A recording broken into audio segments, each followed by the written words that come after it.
நான் ஷியாம் அவர்கள்ட்டேருந்து தொடங்குறேன். ஷியாம், இந்த அறிவிப்பை எப்படி பார்க்குறீங்க? 5000 ரூபாய் அடுத்து 2000 ரூபாய் கூடுதலாக, அதாவது அடுத்த வரும்போது 1000 ரூபாய் கூடுதலாக கொடுக்கப்படும் அப்படிங்கிற இந்த விஷயங்கள் எப்படி பார்க்குறீங்க? எல்லா அக்கறைகளுக்கு பின்னாலும் ஒரு அரசியல் இருக்கும், எல்லா அரசியலுக்கு பின்னாடியும் ஒரு அக்கறை இருக்கும். அது ஒரு அரசியல் அதிரடி தான். நீங்களே சொன்ன மாதிரி ஒரு சர்ஜிக்கல் ஸ்ட்ரைக். எதிர்கட்சிகள் விமர்சனம் செய்யத்தான் செய்யும். காரணம், இதை அவர்கள் எதிர்பார்த்திருக்க மாட்டார்கள். நான் வியந்து பார்ப்பது என்னவென்றால், உண்மையிலே ரகசியம் காக்கப்பட்டிருக்கிறது. இன்றைக்கு காலை வரைக்கும் கூட இந்த வார்த்தையை பயன்படுத்துறாங்க சார். சர்ஜிக்கல் ஸ்ட்ரைக்குங்கிற வார்த்தையை பயன்படுத்துறது அங்கிருந்து தான் பண்றாங்க. சரிதான். ஏனென்றால் ரகசியம் காக்கப்பட்டது. அதை வச்சுதான் நம்ம சர்ஜிக்கல் ஸ்ட்ரைக்னு சொல்லணும். பொலிட்டிக்கல் மாஸ்டர் ஸ்ட்ரோக்னு கூட சொல்லலாம்.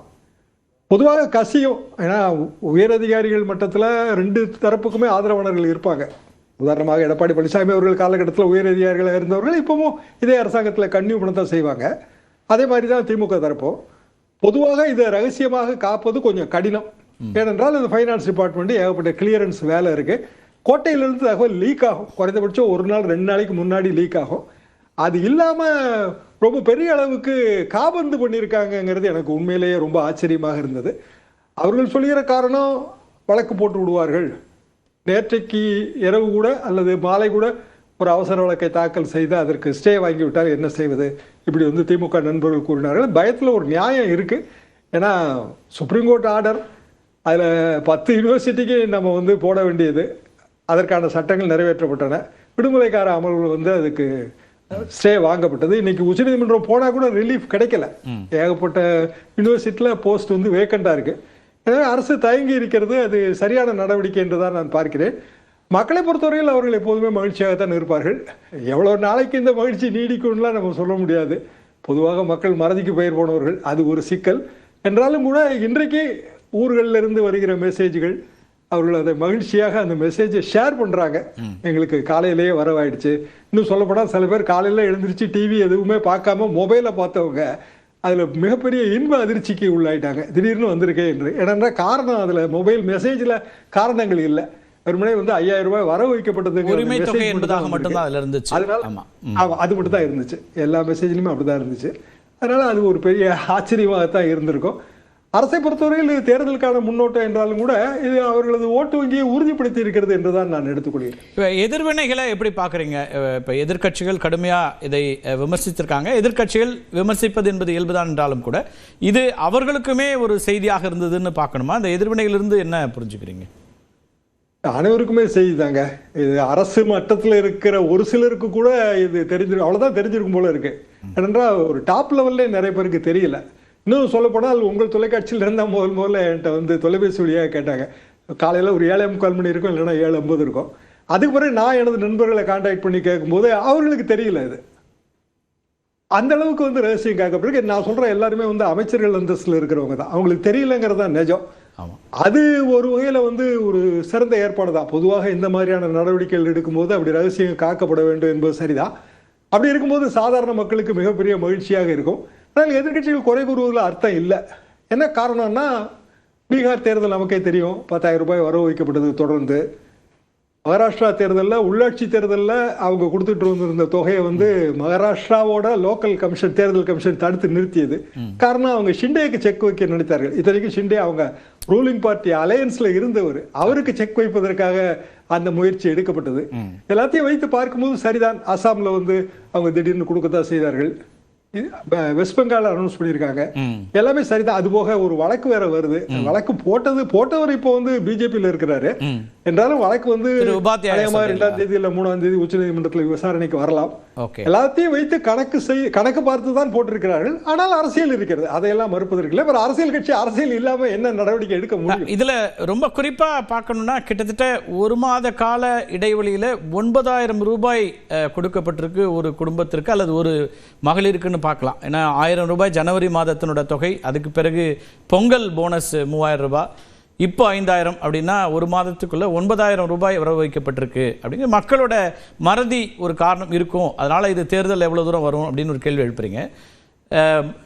எதிர்கட்சிகளை பொறுத்த வரைக்கும் இது தோல்வி பயத்தினால தான் இந்த நிதியை கொடுக்குறாங்க அப்படிங்கிற ஒரு விமர்சனத்தை வைக்கிறாங்க. அப்போ அது ஒரு தேர்தல் கணக்குகள்னு நீங்கள் பார்த்தீங்கன்னா அதுக்கு இன்னொரு கணக்கு இருக்கா? எதிர்கட்சியில் திரு எடப்பாடி பழனிசாமியும் அந்த ஒரு குற்றச்சாட்டை வைக்கிறாரு. தோல்வி பயம்னு சொல்றதை விட வெற்றி கணக்கை அதிகப்படுத்தணும் இதை சொல்லலாமே. திமுகவுக்கும் அதிமுகவுக்கும் ஒரு குறிப்பிட்ட வாக்கு வங்கி இருக்குது. உங்க கூட்டணிக்கு ஒரு கணக்கு இருக்குது. அப்படி என்றால் அதிமுக திமுகவுக்கு இத்தனை சீட்டுகள் கிடைக்குங்கிற ஒரு கணக்கம் இருக்குதுங்க. கொஞ்சம் முன்பின்னாக மாறலாமே தவிர இந்த தோராயமான கணக்கெல்லாம் சரிதான். அதை அதிகப்படுத்துவதற்கான ஏற்பாடு அப்படி பார்க்கலாமே. தோல்வி பயம்னு பார்க்க வேண்டிய அவசியம் இல்லை என்றுதான் நான் கருதுகிறேன். ஆனா அதிமுகவும் கொஞ்சம் ஷாக்குடு தான், ஷெல் ஷாக்குன்னு கூட சொல்லலாம். ஆனால் இதை பெரிய அளவுக்கு அவர்களால் எதிர்க்கவும் முடியல. ஏன்னா அப்படி பெரிய அளவுக்கு எதிர்த்தாலும் மக்கள் மத்தியில் அது ஒரு அதிருப்தியை தான் உருவாக்கும். 9,000 ரூபாய்னு மொத்தமா பார்க்காம ஜனவரி மாதம் கொடுக்க வேண்டிய 1000 ரூபாய், பிப்ரவரி மாதம் கொடுக்க வேண்டிய 1000 ரூபாய், 2000 ரூபாய் கண்டிப்பாக கொடுக்க வேண்டியதான், கமிட்டட். அது அதை கழித்து விட்டு பார்த்தால் 7000 ரூபாய் தான். அப்படியும் பார்க்கலாம். Okay, right. முதல் கட்ட கருத்தை எடுத்துக்கிற திரு ஷியாம் பேசலாம். முதலமைச்சர் பேசினுடைய சுருக்கத்தை பார்த்துடலாம், அதுக்கு பிறகு மற்ற விருந்தினர்கிட்டையும் பேசிடுறேன். டெல்லியில் இருக்கக்கூடிய ஒரு கூட்டமும் தமிழ்நாட்டில் அவங்களுக்கு அடிமையாக இருக்கக்கூடிய இன்னொரு கூட்டமும் எதிர்வரும் சட்டமன்ற தேர்தலை காரணம் காட்டி அடுத்த 3 மாதத்துக்கு இந்த மகளிர் உரிமை தொகையை நிறுத்த சூழ்ச்சி செய்கிறதா தகவல் வருது.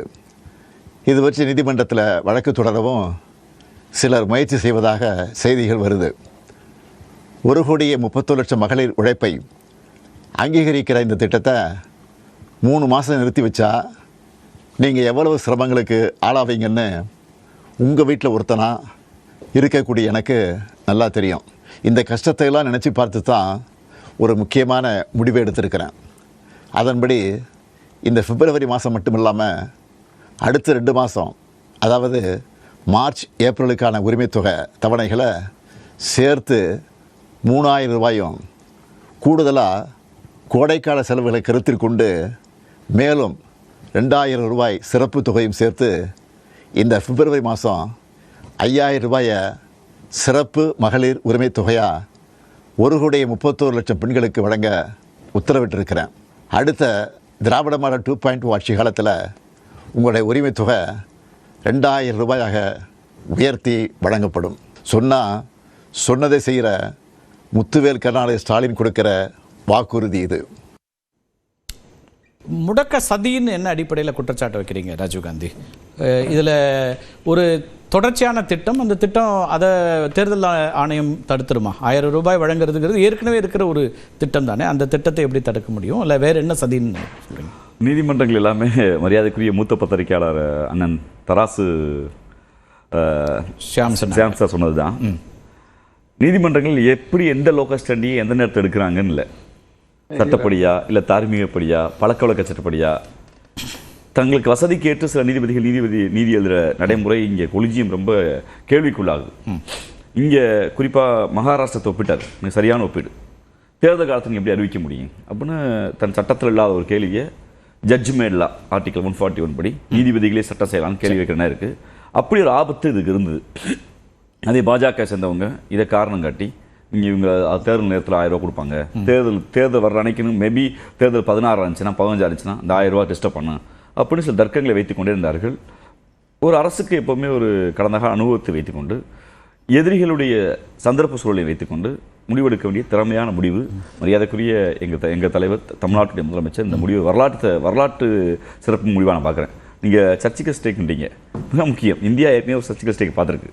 நவம்பர் 8 கால் கெடுக்க 2 பல பேர் இறந்து போய் தன் அக்கௌண்ட்டில் இருந்த பணம் காலியாக போய் என் பணத்தை எப்படியாவது காப்பாற்றுங்கன்னு சொல்லி தன் தலைமாட்டில் 1000 ரூபா இருக்கு பணம் செல்லாதான்னு அழுது புலம்புன நாட்டுக்குள்ள இன்னைக்கு ஒரு சர்ச்சிக்கல் ஸ்டேக் மக்களுக்கு நன்மை வைக்கிற உண்மையிலேயே ஒரு 5000 ஒரு மிடில் கிளாஸ் ஃபேமிலிக்கு மிகவும் பயனுள்ள திட்டமாக இருக்கிறது.